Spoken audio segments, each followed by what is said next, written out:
Aujourd'hui on fait la révision annuelle de notre tondeuse. Je vais vous dire les choses pratiquement indispensables à savoir pour qu'elle dure dans le temps.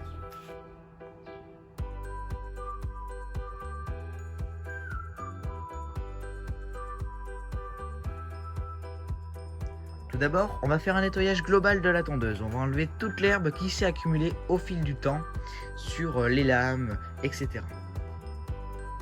Pour commencer, on va enlever tous les vis qui tiennent la coque de la tondeuse. Voilà, généralement il y en a 2, 3 ou 4, pas plus. Voilà, à l'aide d'un petit tournevis comme celui-ci, on va donc aller les dévisser. Voilà, donc j'arrive au bout du dévissage de mon petit vis. Je vérifie bien s'il est de la même taille que l'autre. Donc si je peux les mélanger, ouais, visiblement c'est pareil.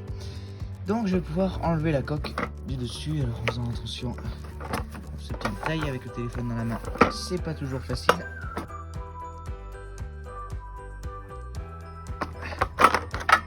Tac, on a enlevé la coque et on a le moteur, voilà tout simplement. Donc il y avait 2 vis, un ici et un ici, rien de plus simple.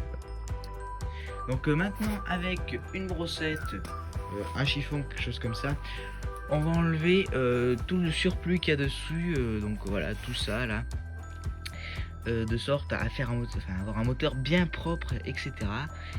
Et après on nettoiera la lame et tout ce qu'il y a dessous.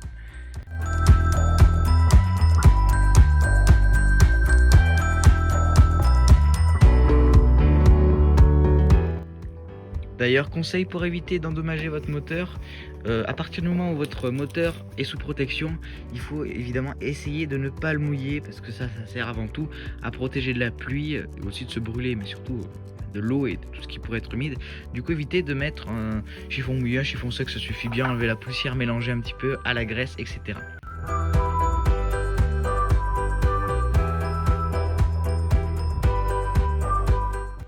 Bon, voilà, j'ai fait un petit tour de mon moteur, du coup c'est un petit peu plus propre, on a un petit peu enlevé le surplus, etc. Voilà, malgré des petits endroits qui resteront à faire, il restera à enlever un petit peu tout ce qui est herbe juste ici, voilà.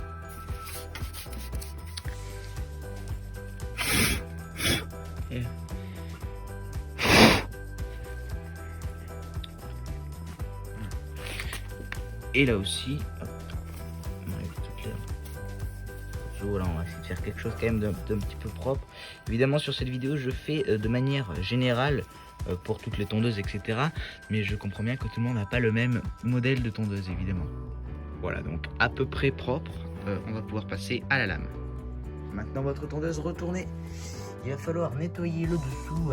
Généralement c'est ce qu'il y a de plus sale parce que toute l'herbe s'accumule sur les bords de votre lame, etc. Sur cette partie gants obligatoire évidemment pour éviter de se couper avec la lame tout simplement.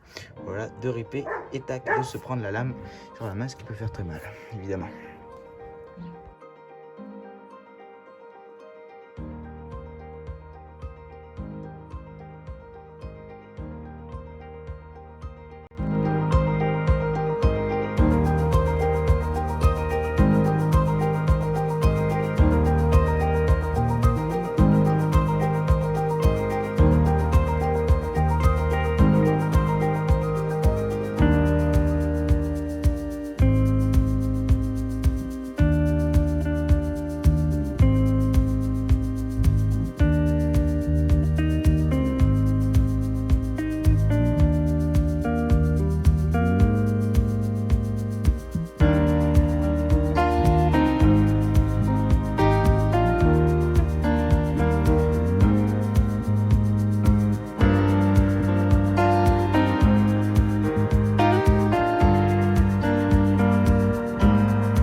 Sur cette tondeuse visiblement ça n'a pas été fait depuis un sacré moment. Ça c'est clairement dur comme de la pierre, hein, vraiment impossible à enlever. J'essaie avec la lime, c'est super compliqué. Voilà, le dessous de la lame est à peu près propre, on a enlevé le plus gros, bon, malgré qu'il en reste un petit peu sur les côtés comme ça. Le plus important il est là tout simplement. Ça en fait un petit paquet. Là ça faisait vraiment longtemps que ça n'avait pas été fait, donc c'était un petit peu compliqué, mais en principe si on fait ça tous les 6 mois ou tous les ans, c'est un peu plus simple, l'herbe reste un minimum humide, etc. Voilà, là j'ai mis un tout petit peu pour enlever le surplus de rouille. C'est qu'en fait l'herbe était très humide et comme elle est restée plaquée sur le bord, ça a fait rouiller le métal dessous parce qu'il était en contact direct avec de l'eau, voilà, ce qui l'a fait rouiller. Il faudra évidemment nettoyer tout ceci et un peu ça. Alors ça sert à rien de le démonter, hein. Faut savoir que l'herbe, ou bien elle sort par ici, donc par sous le couvercle, ou bien on met ça pour qu'elle reste dessous et que ça soit broyé plus finement pour qu'elle reste un petit peu moins dans votre pré. Donc ça sert à rien de le démonter parce qu'on l'a nettoyé de dessous et on va un petit peu vite fait enlever l'herbe de ce côté, mais bon ça c'est pas un drame, mais on va peut-être un petit peu curer ça pour pas que le plastique vieillisse trop mal. Voilà, ça c'est nettoyé, bon voilà, vite fait, on enlève, allez, un petit peu ça. Et puis dernière étape pour tout ce qui est vérification de votre tondeuse, c'est les choses évidemment plus que classiques. Alors pour démarrer, par exemple faire une panne sèche sans essence, c'est pas bien grave, mais redémarrer sans essence, ça peut endommager évidemment votre moteur. Donc on vérifie si on en a bien dedans. Alors là vous voyez pas trop la caméra, et j'en ai pas beaucoup, mais ça fera l'affaire pour la fin du test. Voilà, pareil, on peut penser un petit peu enlever la rouille du bouchon. Bon là c'est mort, hein, c'est foutu depuis un moment. Et on vérifie, et là c'est le plus important, le niveau d'huile, parce que je ne vous conseille pas de faire une panne sèche d'huile. Ça peut être excessivement mauvais pour votre tondeuse. Il suffirait juste que j'arrive à ouvrir ça avec un téléphone dans la main. Voilà, et voilà, évidemment, on va faire la petite technique du mécano. Maintenant que vous avez sorti votre jauge d'huile, vous allez prendre un chiffon et puis vous allez l'essuyer comme ça un maximum pour plus qu'il en reste dessus. Alors évidemment le but c'est pas de la nettoyer, de faire un petit nettoyage de la jauge, mais plutôt de pouvoir la remettre dedans pour voir si le niveau d'huile est correct ou pas. Donc là on la prend, on la remet dedans sans trop toucher les bords si possible. C'est pas gênant. On va refermer tout ça, comme ça, on la ressort. Et on regarde si on en a assez ou pas. Voilà, donc l'huile est là et je pense que on est sur un niveau pas du tout assez élevé, hein. Il en faudrait plus. Je pense qu'il faut qu'elle soit à peu près là où ça tortille un petit peu entre les deux, j'imagine. Donc on est sur un niveau d'huile bien trop bas, il faudra en remettre dans le futur. Et on pense bien évidemment revisser le bouchon correctement, bien qu'il tienne.